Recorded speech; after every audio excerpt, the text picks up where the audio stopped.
네, 매월 첫 주일은 초등학교 5학년을 중심에 놓고 설교하는 주일입니다.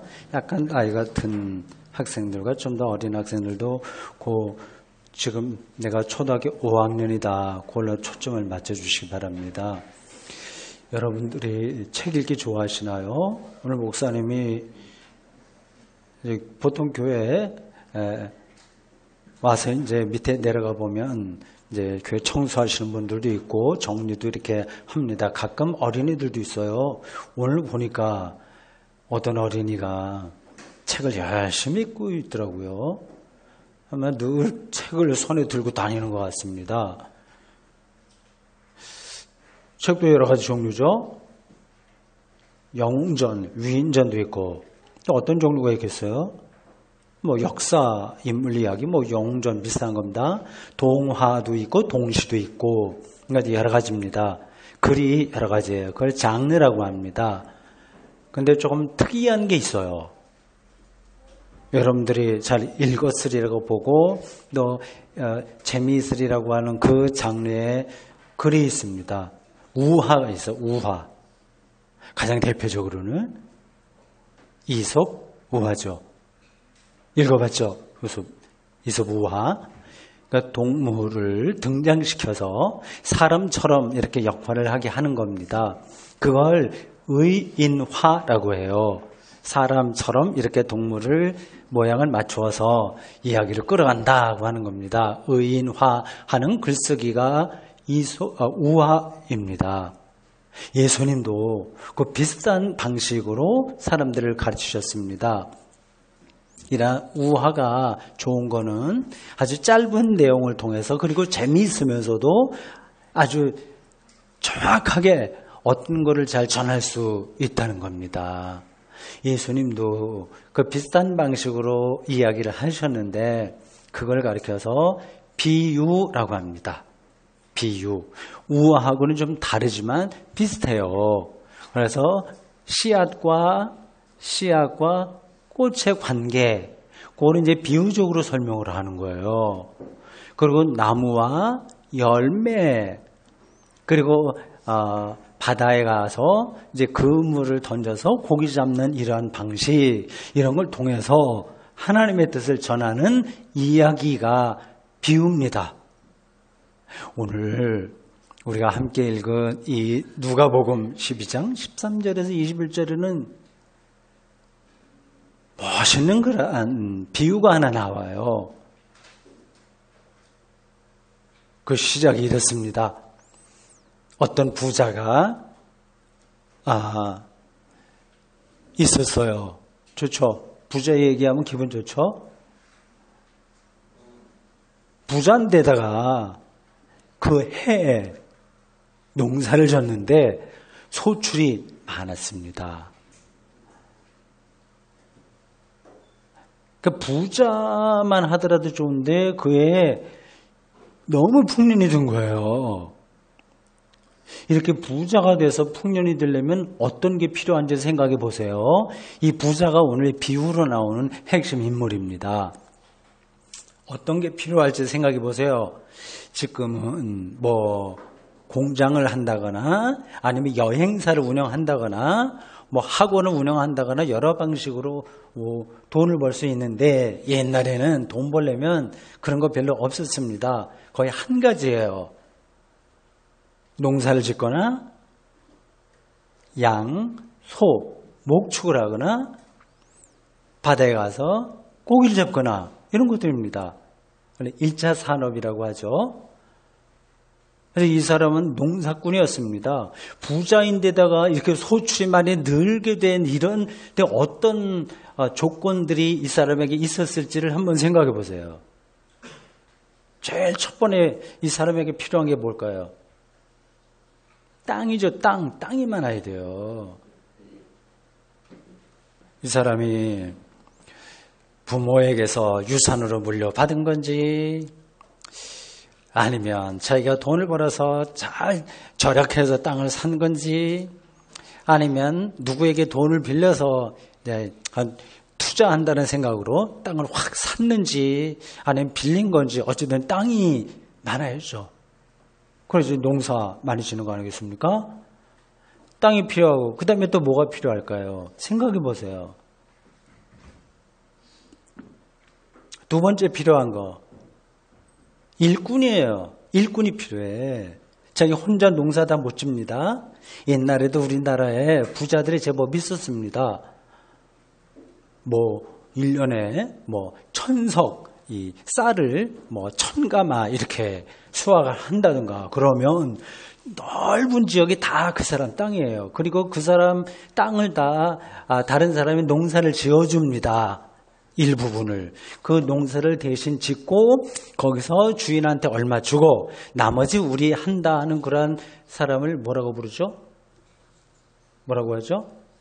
남의 농사를 대신 짓고 뭐 60%는 내가 하고 40%는 주인 주고 뭐 이렇게 하는 사람을 가리켜서 뭐라고 부르죠? 소작인이라고. 소작인. 옛날엔 소작인이 많았습니다. 오늘 여기 성경에 나오는 사람도 그 소작인을 많이 두었든지 아니면 자기가 직접 농사를 지면서 사람들을 많이 일꾼을 그냥 사서 했는지는 성경에 말하지 않지만 어쨌든 중요한 건 일할 사람인 거예요. 혼자 돈을 벌지 못합니다. 지금도 마찬가지예요. 아주 부자 있죠. 대기업 뭐 한다거나 뭐 작은 기업을 한다고 하더라도 다 도와줘야 돼요. 옆에 사람들이. 물론 월급을 주긴 하지만 다 도움을 받는 겁니다. 땅이 이 사람이 일단 있어야 되고 두 번째는 옆에서 일을 도와주는 뭐 돈을 받는다고 하더라도 어쨌든 그 일꾼이 필요한 거죠. 그 다음에 또 뭐가 필요할까요? 생각해 보세요. 주관식으로 내면 안 되겠구나. 사제 선다로 할까요? 또 뭐가 필요할까요? 가장 중요한 거, 날씨가 중요해, 날씨가. 그렇죠. 날씨가 받쳐주지 않으면 이게 완전히 농사는 꽝입니다. 금년 봄에 우리나라에 뭐가 풍년이 들어서 모두 즐거워했는데 또 조금 어려움도 있다고 그래요. 풍년 든 게 뭔지 알죠? 봄에 양파 대단히 풍년이 들었다고 합니다. 그 풍년이 든 이유는 지난 겨울에 날씨가 이 양파 짓기에 딱 좋았어요. 적절할 때 비도 오고 눈도 내리고 그렇게 했습니다. 혹시 목사님 사는 집에 와본 어린이가 있는지 모르겠어요. 하여튼 와본 어린이 있으면 손 들어보세요. 목사님 집에 한 번이라도 와보신 분. 둘이에요? 네. 나중에 한번 어린이 초청하겠습니다. 약간 언덕에 있습니다. 언덕 위에. 그 밑에 넓은 밭이 있습니다. 거기에 작년 늦가을에 그 양파죠. 맞아요. 양파하고 마늘하고 좀 구분하기 힘들어요. 근데 양파를 딱 심었습니다. 아주머니들이 많이 와서 심었어요.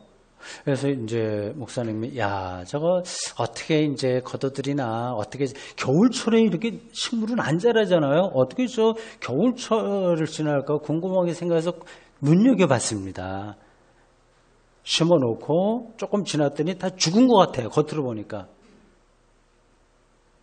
그래서 저래서 어떻게 뭐 생길래나 생각했어요.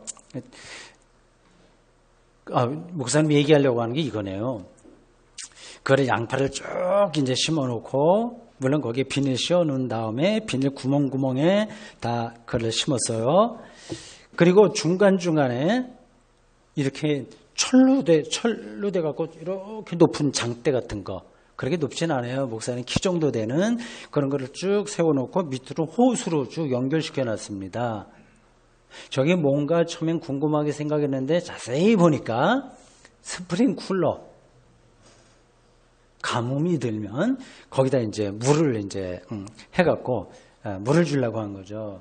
그거 할 때마다 돈이 들어가거든요. 근데 지난 겨울에는 그 스프링쿨러를 한 번도 안 돌렸습니다. 적절하게 눈이 오고 비가 오고 해서 풍년이 들었습니다. 날씨가 받쳐줘야 돼요. 농사에는. 오늘 여기 성경에 나온 사람에게 그게 다 들어맞은 것 같아. 이걸 이제 대박이 났다. 이거죠. 대박. 크게 이제 성공한 거예요. 어땠습니까? 기분이 어떻겠어요, 이 사람이?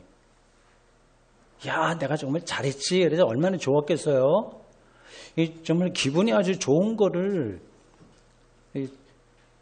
목사님이 이제 어릴 때 서울에 살았기 때문에 청년 시절까지 서울에서는 기분이 째진다 그렇게 표현하는데 경상도에서는 뭐라고 그러죠? 대길이라고 그러나? 기분 대길이다 하나요? 뭐 정확한지 모르겠습니다. 기분 정말 좋았을 겁니다. 상식적으로 생각하면 그래요. 근데 오늘 성경에 보니까 근심이 생겨서 근심에 빠져서 야, 이거 소출이 많은데 이거 어떻게 할까? 참 사람이 이상하죠? 좋을 줄 알았는데 이거 처리하기가 힘든 거예요. 왜 처리하기가 힘드냐 하면 이 사람은 자기 집에 농사 진 다음에 농사 지은 거를 소출을 얻어서 그거를 넣을 창고가 있습니다. 매년 얼만큼 오고 얼만큼 나중에 나가니까 얼마나 크기가 있어야 된다 하는 걸 알겠죠. 그래서 이런 창고, 우리 지금 예배를 드리고 있는 이런 공간처럼 창고가 여러 개 있었어요.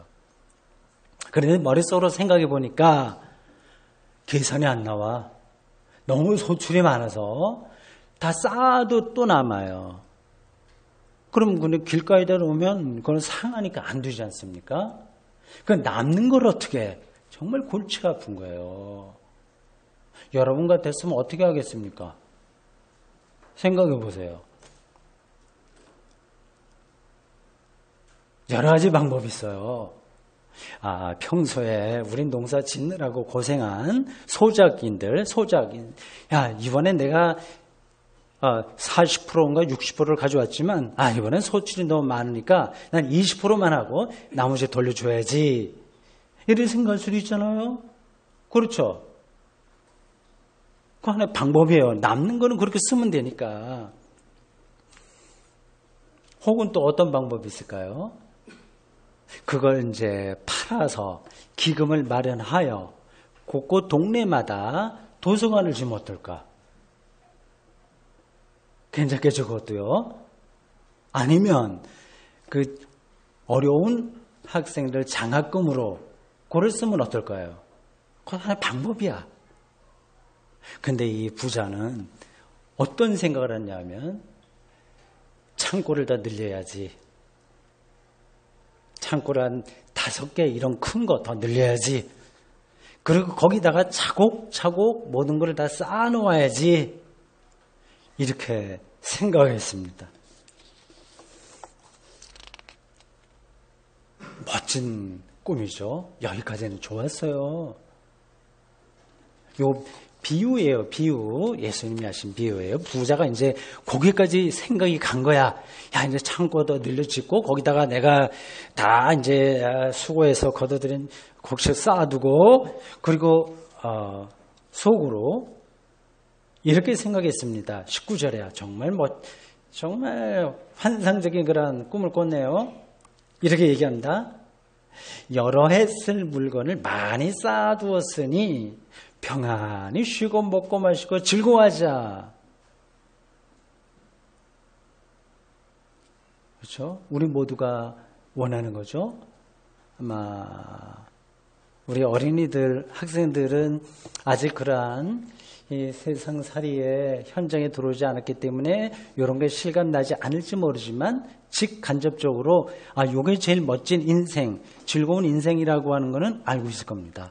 자, 내가 노후 나이 들어서 걱정 없이 그냥 쉽게 실질적으로 실감나게 얘기하면 한 50억 원이 생겨서 그걸 이제 주식이나 아니면 은행에 넣어놓고 나 이제 평생 동안 뭐 남의 손 빌릴 필요 없이 편안하게 먹고 즐기고 여행 다니고 이렇게 살면 돼. 그래 한 겁니다. 괜찮은 거예요. 그리고 이 사람은 남의 거를 도둑질한 게 아니야. 또 성실하게 노력을 해서 그렇게 부가 쌓인 거예요. 그러니까 오늘날로 말하면 사람들이 박수치고 참 이렇게 존경하고 멋지다. 상도 주고 그렇게 해야 될 사람인지 모르겠습니다. 모두가 바라는 그러한 꿈을 이 사람은 이뤘어요. 이제는 즐거운 인생을 살아야지 그렇게 했습니다. 반전이 일어나요. 하나님이 이 부자에게 그래 네 꿈 좋긴 하다만 오늘 밤에 네 영혼을 내가 불러가면 죽는다는 얘기지. 불러가면 네가 그렇게 참고 눌려서 싸우는 것이 누구 거 되겠냐. 그렇게 예수님이 하나님의 말씀을 비유로 말씀하신 거예요. 전해 주신 거예요.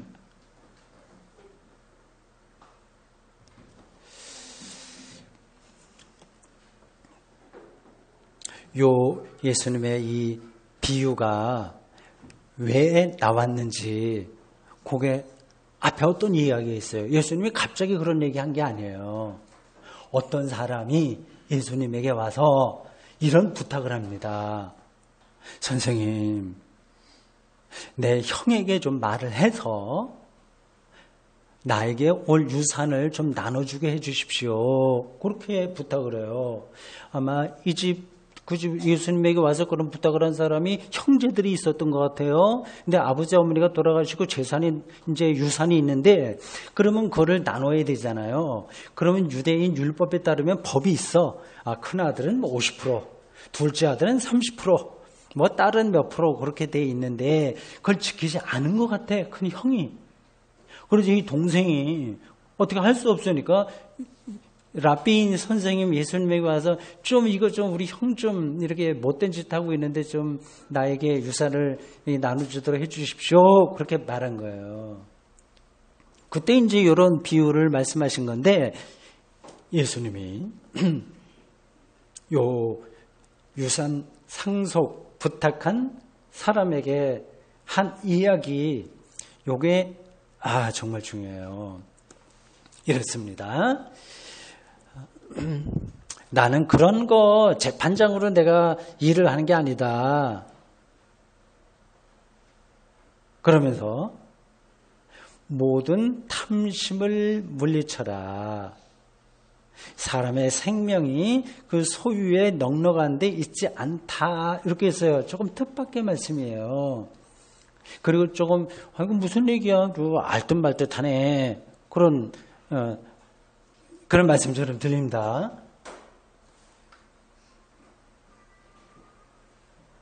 그러니까 예수님이 우리는 이제 재물이 굉장히 중요하잖아, 그죠?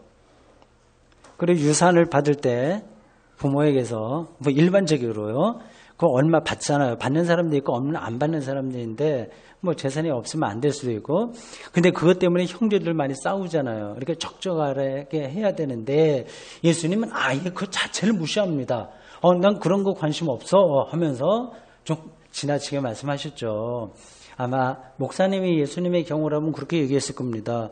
여보시오, 그건 내가 잘 모르는데 형하고 잘 의논해갖고 적절하게 하시든지 아니면 법적으로 가서 문제를 해결해야지 내가 그걸 어떻게 해결할 수 있겠습니까? 할 텐데 예수님은 나는 재판장 아니다 딱 끊어서 냉정하게 말씀하시면서 탐심, 그 욕심 그렇게 하면 안 된다. 이제 그 재물이 많아도 그게 정말 우리가 행복한 게 아니다. 그렇게 말씀하신 겁니다. 어떻게 해요? 예수님 말씀 동의해요? 동의하지 않아요? 이게 어려운 문제예요. 우리가 살려면 다 이런 재물이 필요한데 그리고 그 돈은 많이 있을수록 많이 가질수록 좋다고 하는데 예수님은 그거 아니다 얘기하니까 완전히 복잡한 거지. 그렇지. 이걸 어떻게 믿어야 돼, 말아야 돼, 인정해야 돼, 인정하지 말아야 돼. 그런 생각이 들죠. 목사님 드는데 여러분 안 드나요? 자, 이거를 이해하려면 생명이 뭔가 그걸 생각해야 되는데 쉬운 말로 행복한 게 뭔가 요걸 생각해야 돼. 그러니까 돈이 많다고 해서 꼭 행복한 게 아니다. 그 얘기를 하신 거예요. 그래서 실감이 안 날 거야. 그냥 두 가지만 말씀드릴게요. 예로 실감 나게 하기 위해서. 지금 여기 어린이들 되게 어머니나 아버지 계시죠? 근데 만약에 어떤 사람이 와서 너희들 집보다 100배 부자인 집에 너를 양자나 뭐로 양녀나 갈 수 있다. 그렇게 갈래? 아니면 지금 어머니 아버지하고 살래? 하면 어느 쪽 선택할래요? 100배 부자야 저쪽. 이건 사양하겠죠? 이게 100배가 있어도 어머니 아버지와의 관계는 이거는 깨지지 않는 거라서 요거 가난하더라도 이걸 선택하는 거예요.